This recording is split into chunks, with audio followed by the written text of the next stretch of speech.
Assalamu alaikum. Welcome to our Open Iftar 21, brought to you by Ramadan Tent Project. My name is Huda and I'll be hosting this evening.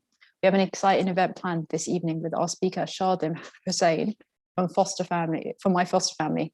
But before we get started, I'd first like to thank our media partner for this year, Islam Channel, and give a special welcome to those joining us on Islam Channel's Facebook and YouTube. It's a pleasure to have you all with us today. I also want to thank Arts Council UK, whose help has allowed us to continue our work this Ramadan, all of which is available on our website. Our work this Ramadan is supported by Islamic Relief, our charity partner. You can check out the incredible work that Islamic Relief does at iruk.co/RTP. So our event's meant to be interactive. So if we'd like to encourage anybody to hop onto the Zoom meeting. And if you feel comfortable, just turn on your camera so we can see you. And just a quick run on the tech. If you look at the bottom of your screen or the more section on your phone, you're able to see a reaction option, so you can show us how you feel in real time. And also, if you raise your hand just to contribute to the discussion or ask a question, one of our back-end team will unmute you. Also, we'll be checking the chat, so we'll begin this afternoon. So, Shabana, how is your Ramadan? What do you have planned for today? Assalamualaikum, Huda. Yeah, Ramadan's going well, alhamdulillah. I went out for a nice long walk in the freezing cold weather, which was okay, but I managed to get in before the kind of tornado stroke tsunami that's outside at the moment in London. What's the weather like in London? It is awful. It's like obviously it's not as bad as a tsunami or it's nothing like that, but it's just a torrential rain basically. I wish I could show you. It's just really bad. Stuff's flying around everywhere, and yeah, it's definitely not Maybank holiday weather at the moment. So I don't know. I don't know why I assumed it was sunny in London. It's definitely not sunny in London. It's far from it. But no, I was saying before, I've defrosted my gimma peas for iftar. So that will keep me happy. Yeah. But how's your fasting going? It's not too bad. I'm kind of getting the hang of it because we're getting to the last 10 days. I don't really know what I have planned for iftar, but I'll figure that out like straight after. So it's not too bad. Yeah, I think everyone's getting into routines at the moment, which is quite nice. Yeah, I definitely think so. I need to have a better routine though for like my food section things. Oh no, food's the most important thing as iftar. No, but yeah, there's a lot to do with Ramadan, but it's just all hands on deck. But it's good though. It's rewarding. Yeah, definitely. Rehan, how's your Ramadan going? What do you have planned for iftar?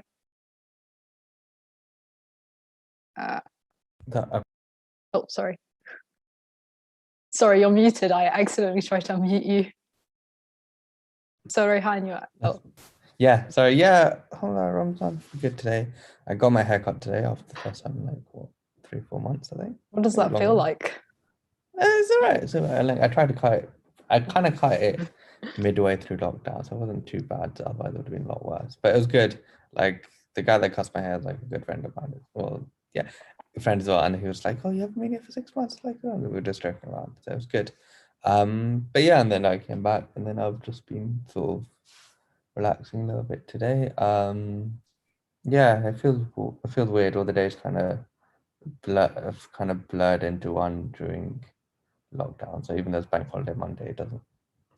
Yeah, I feel like a Sunday, but it's good.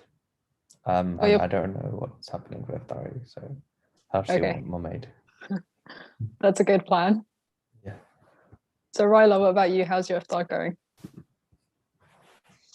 Alhamdulillah, it's all good. Just been busy in the kitchen, finishing off the prep. So now I'm fully focused and ready to listen.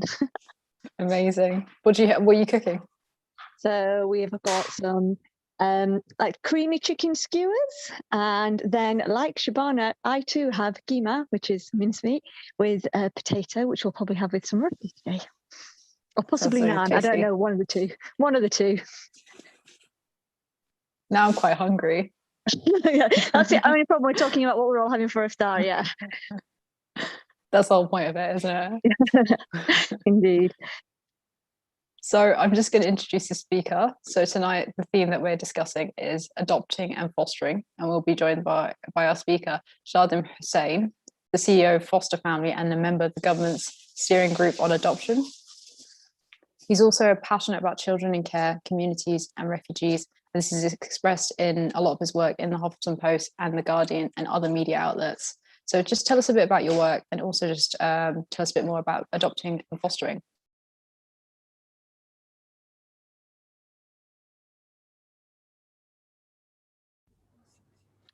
Yeah, Assalamu alaikum. Jazakallah sister for the introduction. And our work, alhamdulillah, is a project that's been ongoing since 2016.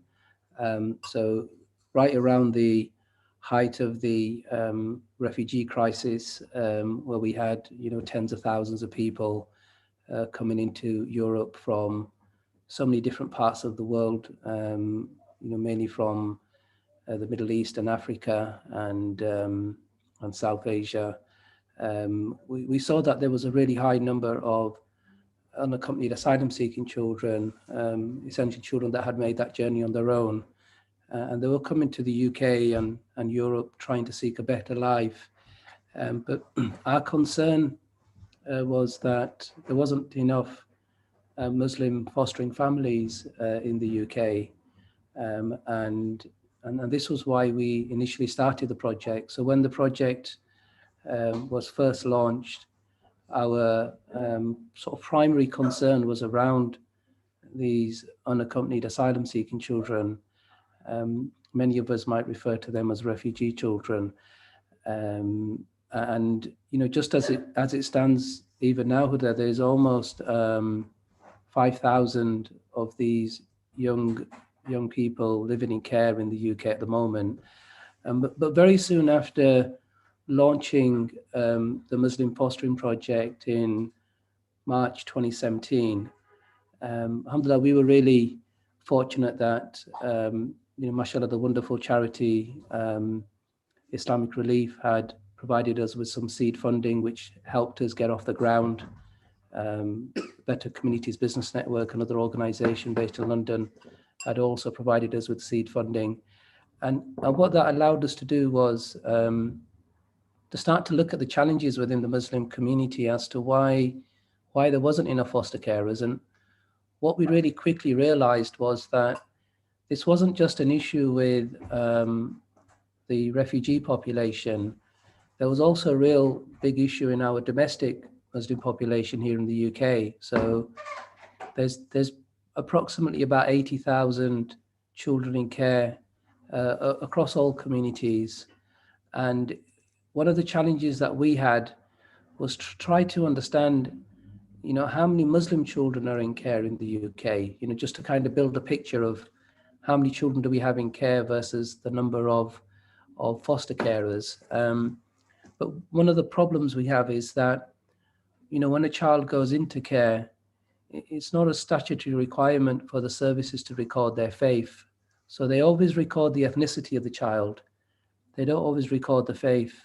And this is a real problem for us because it affects recruitment, it affects the matching process.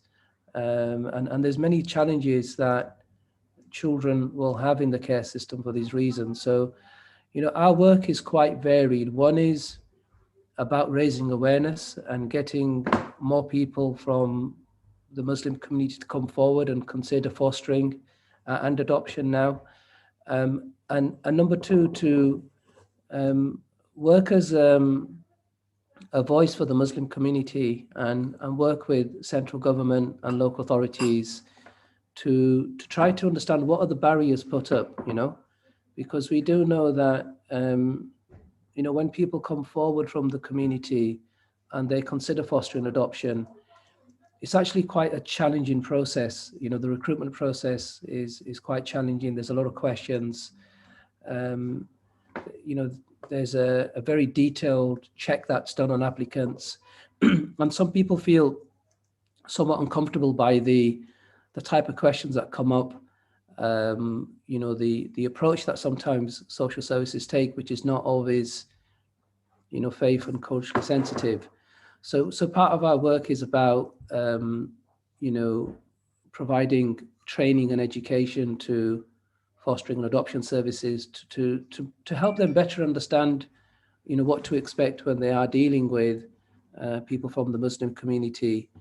So there's obviously the awareness. There is the recruitment aspect, and alhamdulillah, during Ramadan, every year we work with fostering services that are looking after Muslim children that are placed with non-Muslim carers. So one of the things that we have to recognize as a community is that whilst we have a shortage of foster carers, we need to consider how we support Muslim children who are placed with non-Muslim carers in order to support their faith and cultural needs. And essentially what we do at the start of Ramadan is we send out educational packs or gift boxes to non-Muslims looking after Muslim Muslim children. And this allows them to better understand their faith and cultural needs. And, alhamdulillah, this year we were able to partner with Open Iftar.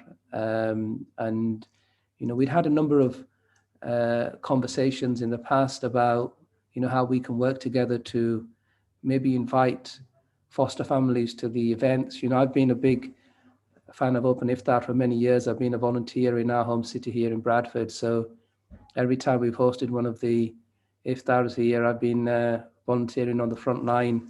And we were really encouraged about working together. And myself and Brother Omar have had various conversations. And we're really proud that this year we've partnered with Open Iftar. And I think to date, we've had about 200 packs go out to local authorities. So we've worked with about 12 local authorities across the country who have taken the My Open Iftar packs and provided them. So hopefully somewhere during Ramadan, we may have foster families who have joined some of the iftars and benefited from that knowledge and sharing. And of course, we know that Ramadan is such an important time, and you were just having a bit of a chat and a joke about the food earlier, and that's such an important part of Ramadan is sharing. And often within our communities, for those of us who live close together, we share dishes, we take food to each other's house, we gift each other with dates at the start of Ramadan. Inshallah, Eid is around the corner, and that's such an important time. As you can imagine, children who have gone into care are often sometimes isolated from that, and we've got to give credit and show respect to the foster carers who are looking after Muslim children, because they do a great job. They're wonderful people, but quite often they don't have the education, the tools and the resources to be able to understand the faith needs of those children. So that educational aspect is really important. What we want to do, inshallah, as an organization is, develop support networks across the country in different parts of the city.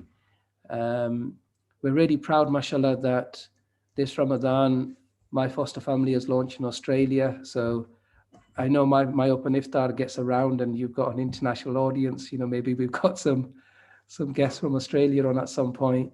But we're really proud that we've grown our work and we're now starting to raise awareness about these challenges. And I think, most importantly for some of the listeners this evening who may have an interest in fostering or adoption, we don't want people to be put off by the challenges. What's important to recognize is that, the assessment process that takes place for people, it is quite difficult and it is challenging, but we have to remember that, the fostering services, the local authorities, they have a responsibility to safeguard children. So if any of us were in an unfortunate situation, if our children were to go into care, I think we would accept the level of scrutiny and checks. We would probably want more checks to take place just to make sure that the children end up in the right households. But as an organization, what we do is we act as a support network. So what's really important to understand is that, excuse me, is that we're not a fostering agency, we're not an adoption agency, we're a support network. So, you know, we raise awareness, we help with the educational process, but the main part of our work is to support individuals who are interested in fostering or adoption. And if anyone is interested in fostering adoption, then, you know, what you would need to do is, you know, visit our website, myfosterfamily.com. Hopefully we can add that to the chat as well for anyone who's interested. You can visit the website and register your details on there. So the first step is for you to register your interest. Once you've done that, one of my colleagues, Sister Annie or somebody from her team in the recruitment side will give you a call and arrange to have a one-to-one conversation with you to discuss your situation at home. You know, there are some basic requirements for somebody to become a foster care adopter. So you need to have a spare bedroom. You need to have a reasonable level of English. You know, you can't have any sort of criminal charges or any offences against children or abuse or neglect, anything like that. So that would affect your ability to apply. But generally speaking, the main criteria is having a spare bedroom, having the sort of understanding about the fostering and adoption process, and then be willing to go through, because, you know, on average, it takes around 6 months for an application to be completed from start to finish. So essentially, the initial stage is that you would register your interest. You would then get a call from one of our team. We would go through an initial assessment with you and try to prepare you by educating you as to what to expect at the next stage. You know, one of our main concerns is that, you know, 80% of people from the Muslim community don't go past the initial inquiry, you know, and that's a really significant number. You know, 8 out of 10 people don't go past that initial inquiry. So we've got to try our best to try to improve this in terms of the number of people who go forward. You know, once you get past that initial inquiry stage, then the next step is we would connect you with a fostering or adoption service. So I'm here in Bradford.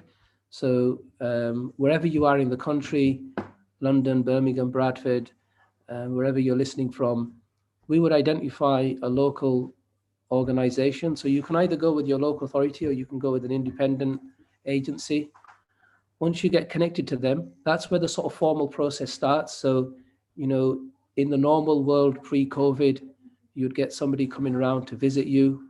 Currently, those checks are done via some kind of an online call, might be a Zoom call or a FaceTime call. So there's an initial check to make sure that your house is suitable, that you understand about the fostering or adoption process. And then from there, it carries on. You know, if you're successful at each stage, then you move on to the next phase. And the next phase is what in the sector we call the Form F, where you go through a bit of a formal assessment process. And that's where it can get quite intrusive, you know. There's a lot of checks, a lot of questions. There's a lot of digging that social workers do. And understandably so, they want to try to understand if this is in the best interest of your family, if you can be successful in becoming a foster carer.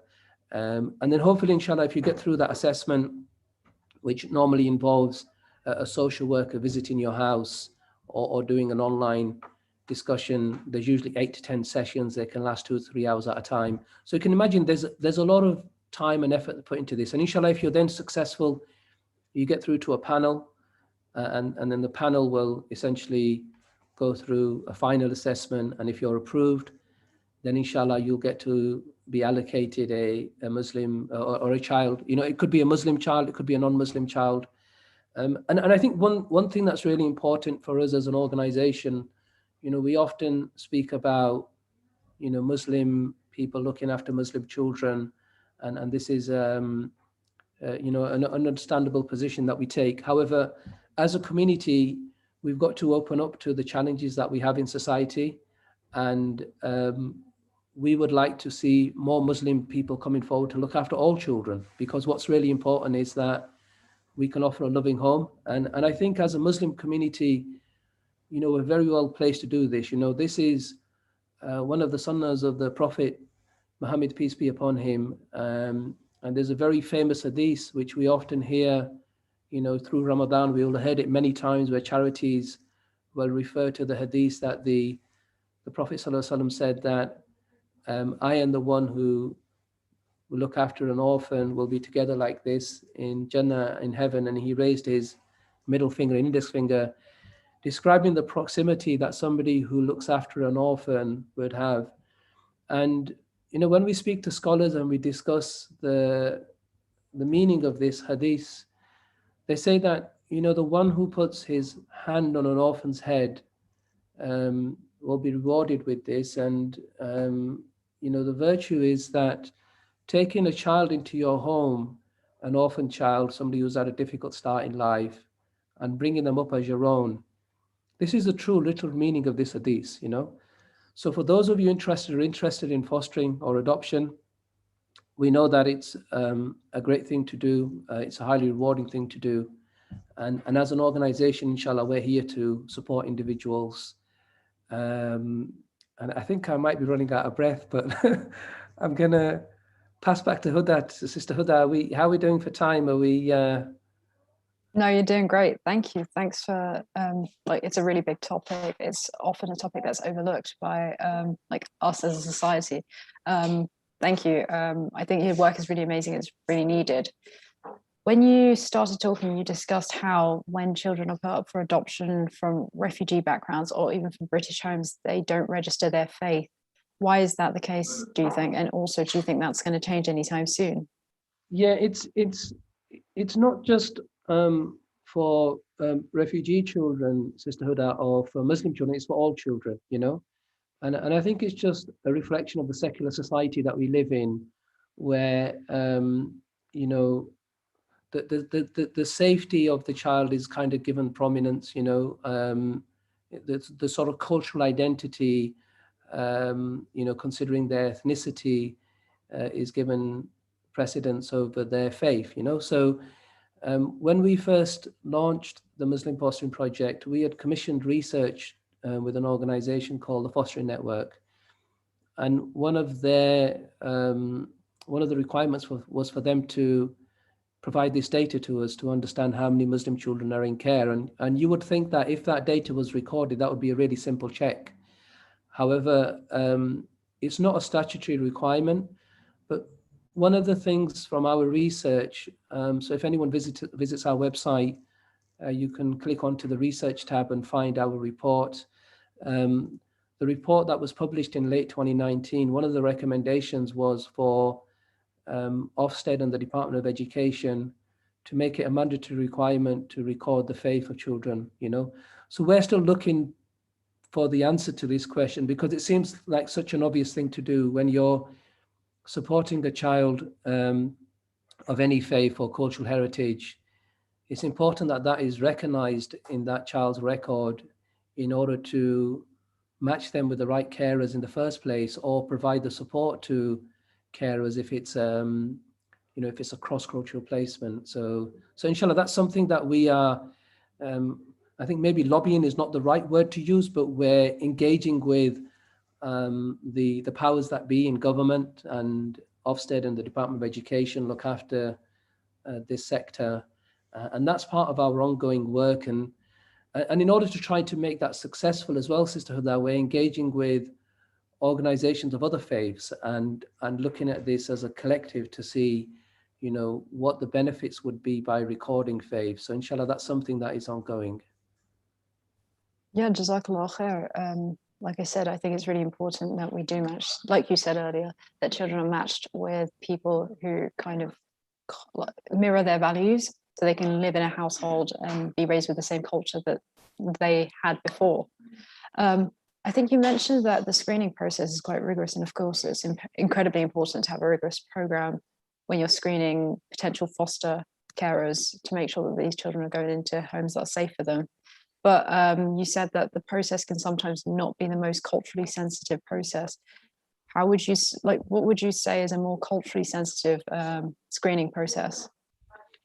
Well, you know, I can only reflect on, and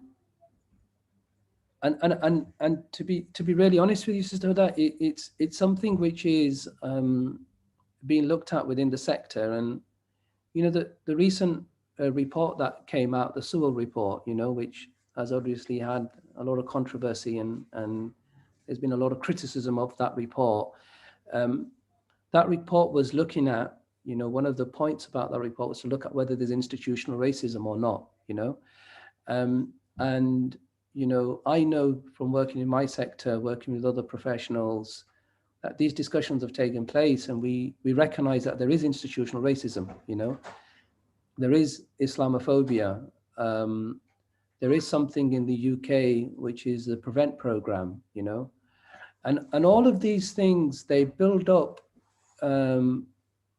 a sense of, I wouldn't like to say double standards, but it's like the efforts are doubled up when people from the Muslim community are being assessed.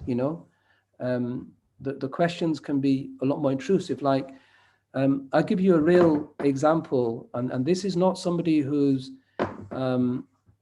been through the assessment process. This is somebody who's actually been placed with a Muslim child. So very recently, I had a foster carer approach me, asking me for some advice, where she had a child placed with her, and this is during Ramadan, and the social worker who supports the child came to visit the young, and he was a young boy, 11 years old, and they had a sort of one-to-one interview with the boy just to see how he was getting on. And he was asked by the social worker, are you being forced to pray, or are you being forced to fast, and this was, as you can imagine, for the foster carer, after the social worker had left and she had the conversation with the boy, he was really traumatized by that experience. He was really emotional. He was crying, and as it happened, mashallah, he was, and this is a real reflection, that he was more proactively observing his fasting and his praying and doing it out of his own choice, and he felt somewhat scrutinized, that there is these kind of misconceptions that, because as Muslim people, we, part of our faith is to propagate our faith and to promote the faith, but there's no compulsion in Islam, so if we're placed with a child and we're looking after that child, then we will do our best to support their faith and cultural needs, but we're not going to force upon them to go to the mosque or to pray. And these are one of the problems or the challenges that we have in the sector, is that, and it's not only an issue, Sister Huda, with Muslim people of other faith groups, including Christians, which are the dominant faith within this country, they are also feeling like the assessment process is not sensitive towards their faith and culture. So it's just the type of questions that come up, and how those questions are asked, and how people respond to those questions. So we know that we live in a time and an age where so much is scrutinized, and it's about trying to, I think the education needs to be on both sides. So the community needs to be better educated about the fostering and adoption process, and local authorities really need to consider the training that they provide to their teams, and that's one of the things that we do. So alhamdulillah, in the last 18 months, as part of our role on the National Adoption Steering Group, we provided training to about 500 social workers, just to kind of get them to better understand what to expect when they're engaging with Muslim people, and why, because, as human beings, as people of different cultures, different faiths, different ethnicities, different sexes, we are different. We're not all the same. We have different values. We have different experiences, different knowledge. And what's really important is that the way in which individuals are assessed is individual to them, and it's sensitive towards their sort of faith and culture. Like, I'll give you an example of the typical sort of question that comes up where services, get really bamboozled about how to respond to this. So one of the things that we have in Islam is a merum, So a merum is somebody that I would be a merum to my daughter, to my wife, to my sister, to somebody who I have this special relationship to. And quite often when people from the Muslim community come forward and they want to foster and adopt, they have a concern about looking after children of a certain age because of the merum issue. So if let's say me and my wife were to consider fostering, mashallah, we've got 4 girls, we've got 3 teenagers. I may be a bit reluctant to bring a teenage boy into my house, and I would have my, concerns about the boy mixing with the girls, etc., and being able to put those boundaries and safeguards in place. And quite often, when people from our community come forward and they express these concerns, they almost get judged as in they're not being open and inclusive, So somebody might say, I've got a preference to have a boy because I've got I've got boys in my house, or girls, or I may prefer to have a younger child because I don't want a teenage boy to mix with my wife. And quite often what happens is, rather than the fostering or adoption service to explore this, to try to understand, what are the reasons for why the person is putting forward this preference or this position, it can sometimes be like a red cross, like this person's not really open-minded, they're only limiting themselves. Or the other one can be where Muslim people say that we only want to look after Muslim children, Now, how you translate that can be one of two things, yeah? On the one aspect, it could be that you only want to look after a Muslim child because of your home, your environment, you feel content that you're going to be able to best provide the faith and cultural needs of that Muslim child, and that's why you want to do that, and that's perfectly reasonable. But in the other way, it could be interpreted that you don't want to look after a non-Muslim child, and that you're being discriminatory towards children of other faiths and ethnicity and cultures.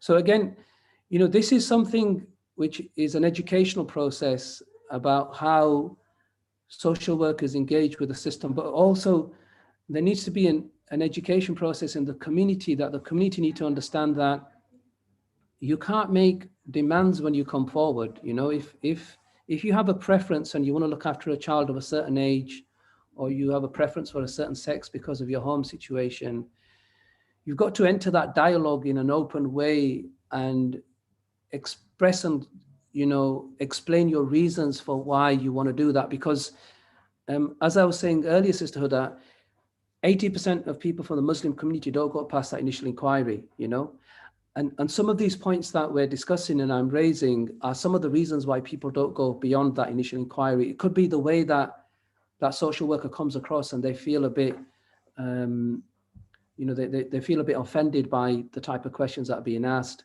Or it could be that social worker lacks that faith and cultural literacy, that they pass a judgment on that environment and that family's values. Hopefully that explains a bit more. No, that definitely does. I think that was a really extensive and helpful question. So earlier on when you were speaking, you mentioned that obviously the British government has recently released a report to say that institutional racism doesn't exist, and your work is actively to create support networks to ensure that people who are assessing potential foster carers or adoption households are culturally sensitive. How do you work with the government in building that into the system, whilst the government is denying that racism exist, and many of the carers are saying that they feel alienated by the process. Yeah. I think the reality is that those of us who actually work in the sector, Sister Huda, we know what the challenges are. My colleagues who I work with on the National Adoption Steering Group, or those within local or central government, we know the reality that there is no shadow of a doubt that there is institutional racism within the sector that we work in. We see that, we recognize that. I mean, there's an example a couple of years back of an Indian couple who came forward to adopt, and when they registered their interest with the adoption agency, they were told that there was no Indian children waiting to be adopted. So they responded by saying, well, what makes you think that we only want to adopt Indian children? We're ready to adopt any child.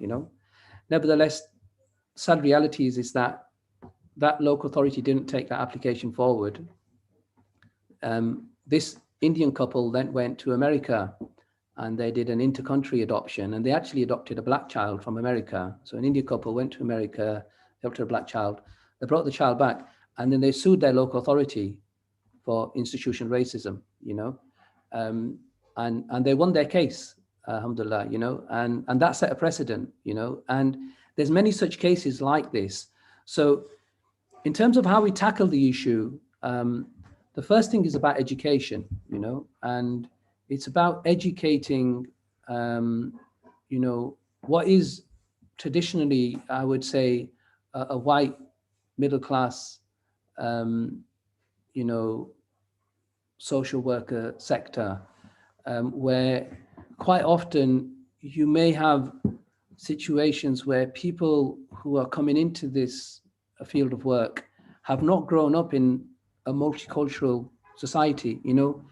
Those of us who live and grow up in places like London and Birmingham and Bradford, we're very used to mixing in different cultures, different faiths. We travel on the tubes, we meet each other, we have friends, we've gone to uni together, and all the rest of it. But there are certain parts of the landscape in the UK where people grow up in certain areas where they don't have that mix, and so they don't have that cultural familiarity, and I don't think it's necessarily a case of putting everybody through some kind of training course, because one of the things that came out of the Sewell report was that they want to, the government recommended to stop this unconscious bias training, right? That it wasn't of benefit. And to be honest with you, I somewhat agree with that, because it was actually just a bit of a tick box exercise. It doesn't matter whether you're in the police or local authorities, or, you look across public sector services, there is certain training that organizations have to go through, and it can really seem like a tick box exercise. So for us, part of our process is about engaging with the fostering services, the adoption services, to try to look at it from their lens as to how they see things, and then to engage with foster carers and adopters who have had that experience. And in fact, just 2 weeks back, we held a roundtable discussion where we brought together lots of people from different parts of this sector, including people who work in government and foster carers and adopters. And we're trying to take people on a journey, Sister Huda, by bringing people together to discuss their understanding and differences, and it is an education process. And that unconscious bias training or unconscious bias does exist, and I think it exists in all of us. We all have an element of that, and only by us engaging with people who are different to us to understand and share when somebody doesn't have a good experience, to explain to people how it made that person feel, how phrasing that question in that way would have been more offensive to one person than another because of their, the intersectionality that we have. And, even if you look within the Muslim community, mashallah, we are from so many different ethnic backgrounds, so many different cultures. We're so diverse, and we've got people from North Africa and the Middle East and Asia, and even if you look at South Asia, which is the predominant Muslim population of the UK, the Pakistanis and the Indians and the Bangladeshis, we're also different in our own ways. Our diet is somewhat different, our languages can be different, how we dress can be different. We may all, mashallah, be Muslims, but what we eat, our diet, our language and everything has these subtle variations, and therefore we should be looked at as individuals. And I think that's part of this ongoing process of educating and learning and sharing. Yeah, thank you, Jazakallah khair, for that answer. I definitely think that there's a lot of value to actually bringing those carers who are probably the members of staff who are probably quite well-meaning and addressing all of those issues head-on, so they understand moving forward how to do better. So there's a comment in the group chat from Ikhlas Ahmed who said that the issue, the term additional foster screening for Muslims sounds like an unconscious bias, which is kind of touching on what you've mentioned, more than institutional racism. And then she's asked, is there any data on the ethnic background of those who are conducting the screening? If yes, where can we access this data? Okay, that's a really good question. And Assalamu alaikum, Ikhlas. Thank you for asking that. So I'm just going to read this back to myself so I understand it. Yeah.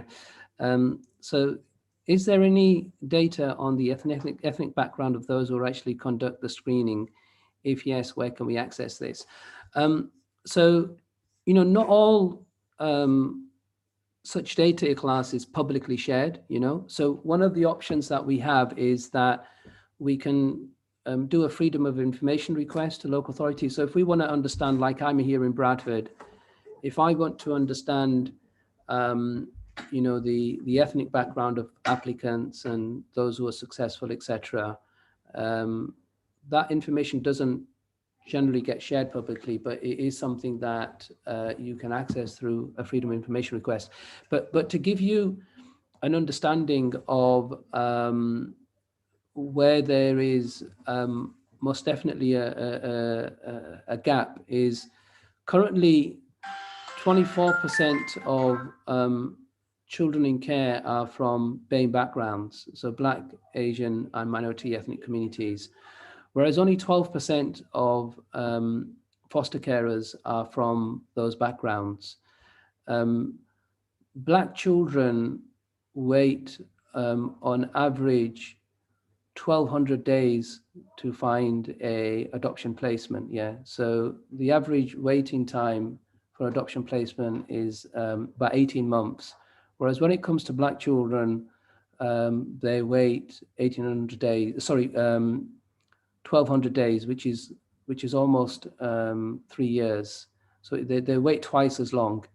There is a disproportionate number of Black, Asian, minority ethnic children in care versus the population. We are only 13% of the population, but there's double the number of children from our communities that are in care. People from these communities, including Muslim people, their assessment process takes longer and their matching process takes longer. So there's all of these intricacies which on an individual basis, you could say that these are unconscious biases, but just most definitely they are. But on a collective basis, the reason why we use the term institutional racism is because they fall within the boundaries of a national institution, and only through changes in government policy can some of these issues be addressed. Because I mean, again, for those of you who may have some knowledge, currently there's a big movement in social worker students in the UK lobbying institutions, the universities that they study at, to change the education and training that they've been having at a university level, to say that, this is a white Eurocentric training that doesn't accommodate the diverse, broad range of ethnicities and cultures that we have in this country, you know. So the reality is that there's no sort of quick, sharp answers to some of these questions because of the way in which the sector is set up. But what I did mention earlier is, you know, issues such as, you know, 80% of people from the Muslim community not going forward from the initial inquiry, whereas the national average is 10%. Our experience of working with agencies that are not in local authorities, where when we've referred people, we've seen somewhere between 10 and 12% of people going through to be approved. When we've referred people to local authorities, we've only seen 2 to 3% going through to be approved. So there is some data that we have on our side, which we're currently going through, and we'll be publishing that very soon.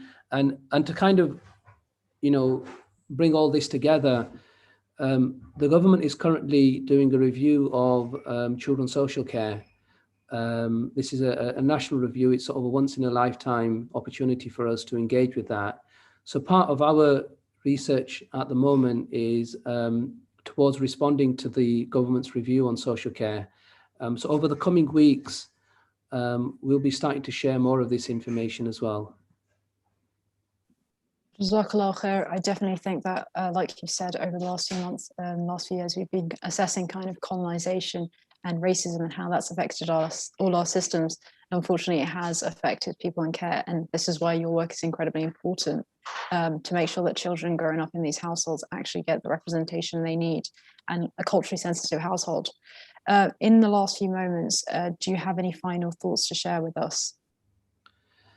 Alhamdulillah, I mean, you know, for me, Sister Huda, I think it's really important that, you know, whilst the tone of this conversation has been somewhat negative because we've been highlighting some of the concerns and challenges that we have, yeah, the reality is that, you know, fostering and adoption is greatly rewarding, and it's a wonderful thing to do, you know, and, you know, whether you look at it from a spiritual perspective, whether you look at it from a society perspective, you know, I feel that the Muslim community has a really big role to play in the welfare of people in the UK and beyond, you know, because it's something that we're naturally drawn to in terms of caring for people.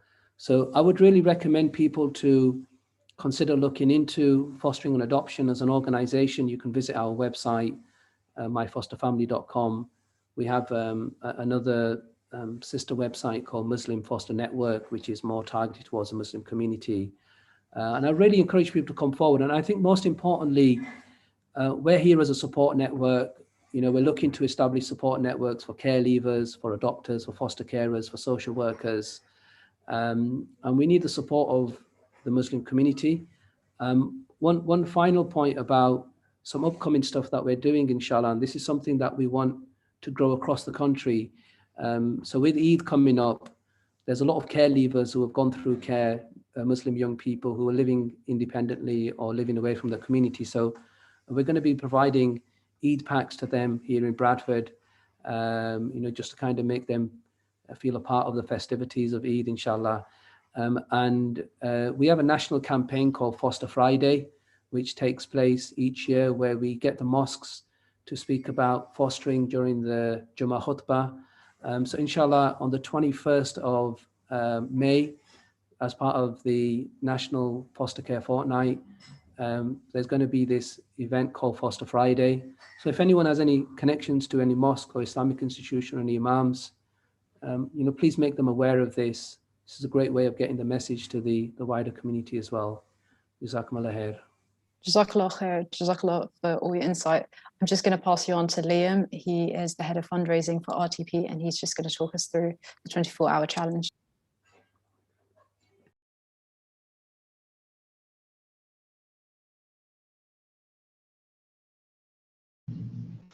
Hi, assalamu alaikum, everybody. First off, of course, thank you very much, Shadim, for that lovely and very informative episode. For today, just because, so today we're doing the Launch Good 24-hour challenge Ramadan tent project, which means if we get the most amount of unique donations by the end of the day, so by 23:59 UK time, inshallah, we could win 5,000 American dollars. This is a huge boost to RTP. Ramadan 10 project seriously needs this money. If we want to continue our work, we need your help. So I'm just going to show you guys, everybody, if you can bring up your phone, I'm going to show you on your phone how to do it. So you see here, we got Google. And what you got to do is you got to go on and you got to type in www.launchgood, which is, let me bring that back a little bit so I can see it myself. A-U, where is you at? UNCHGOOD.com. So launchgood.com. Then after that, what you got to do is you got to go slash, not French, not Arabic, French. So slash RTP 2021, right? And then you go. When you click that, inshallah, you see this screen will pop up here. And this screen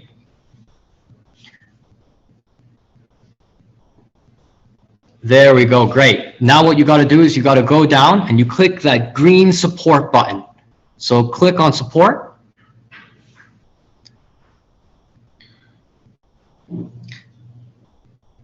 And here you can donate however much you want. Of course, we've got the giving levels there if you want to donate on the giving levels. So let's go with, £10 for now. Then, of course, you want to modify it, you want to do whatever, you can enter in however much you want to donate. For now, of course, we'll just do, we'll do £1 or £10 or £1 just for a test. But we just click continue. Then you can enter your email if you want to, so that we can keep in contact with you afterwards. So of course you can keep getting good events like the one today. But we'll just click continue for now, just to show you guys. Then what you can do, you don't have to log in. If you have a LaunchGood account, of course, you can sign into it, but you don't have to. What you can do is donate with credit, debit card at the bottom, continue as guest. Great.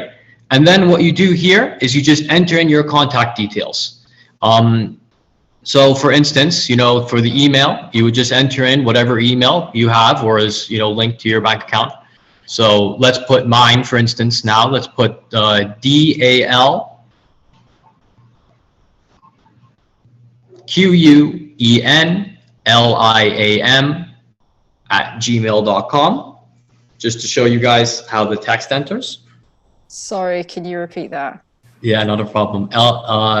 NLIAM@gmail.com. There you go. And we don't actually have to enter the rest of it, to be honest. But basically, put in your card number, put in the expiry date for your card number, put in the CVC, put in your name, of course, as it appears on your credit or debit card. Then after that, put in your address. When all that is done, you'll be able to click continue. After you click continue, unfortunately, we have to actually enter the information for it to pop up, but that's okay. It's very simple after that. Basically, you just click continue. It will give you another few options in terms of, whether you want to stay in contact with us or whether you want to sign up to Just Giving. But basically, you put in whatever, you click the boxes, if you want to click the boxes there, then you'll be able to support now. So fill out that information, go online right now, support us so that inshallah we can win that 5,000.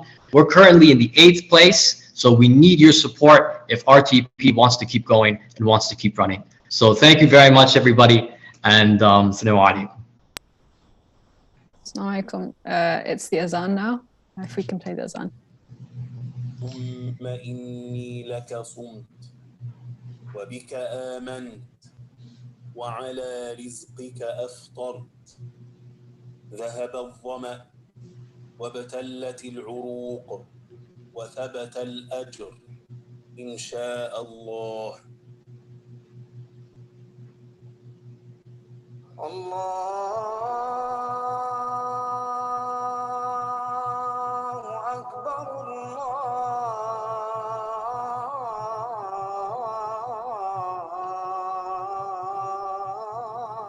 أكبر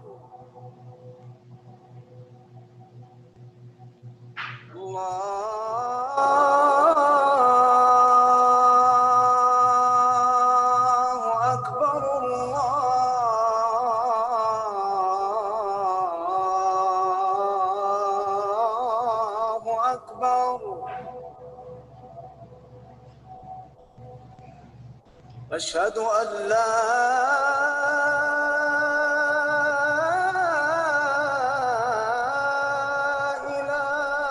إله إلا الله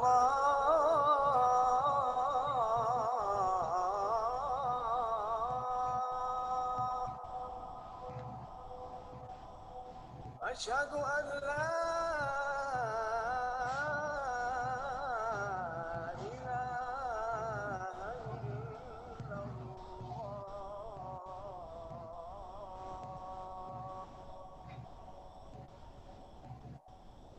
أشهد أن محمدًا رسول الله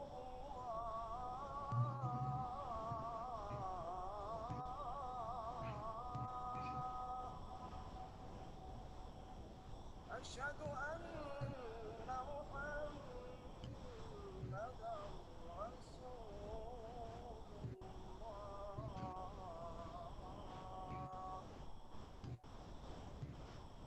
حي على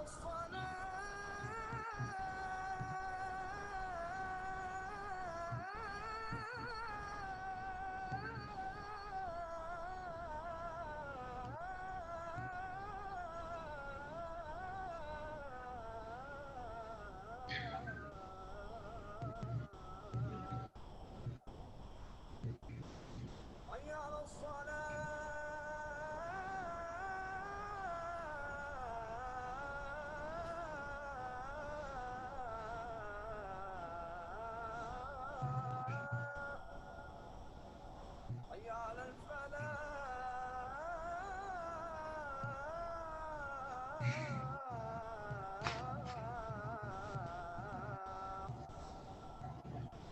حي على الفلاح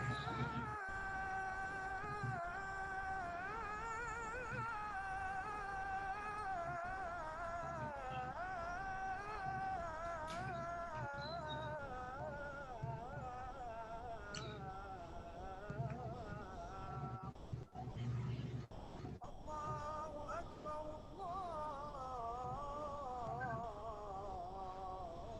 الله أكبر لا إله إلا الله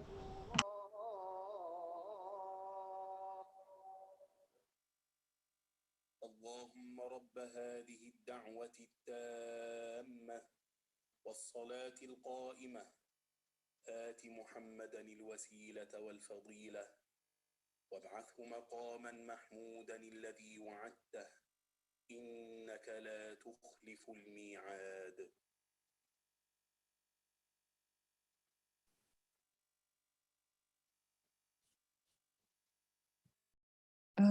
So thank you. I'd like to thank our speaker, Shadim Hussain, for his engaging speech. He's given us a lot to think about, and we can action that. If you want to, you can check his website, which is in the group chat. We also wanted to thank you again and thank those who are coming from the Slam Channel, our media partner this year. I'd also like to thank the Arts Council UK for making this event possible. You can read more about how we're fighting world hunger with Islamic relief at iruk.co/RTP. Ramadan is the month of charity and giving, so we wanted to encourage you to support the Ramadan Tent Project and help us continue our work. Your support is vital to keeping us going as the world transitions back to normality. By helping us continue events like this one, bringing people from all around the world together, and also our open iftars, our Sunnah fast and other projects, please check the link in the chat box. And any amount is appreciated. You can go on the launchgood.com/RTP 2021. Assalamu alaikum, and thank you for everything.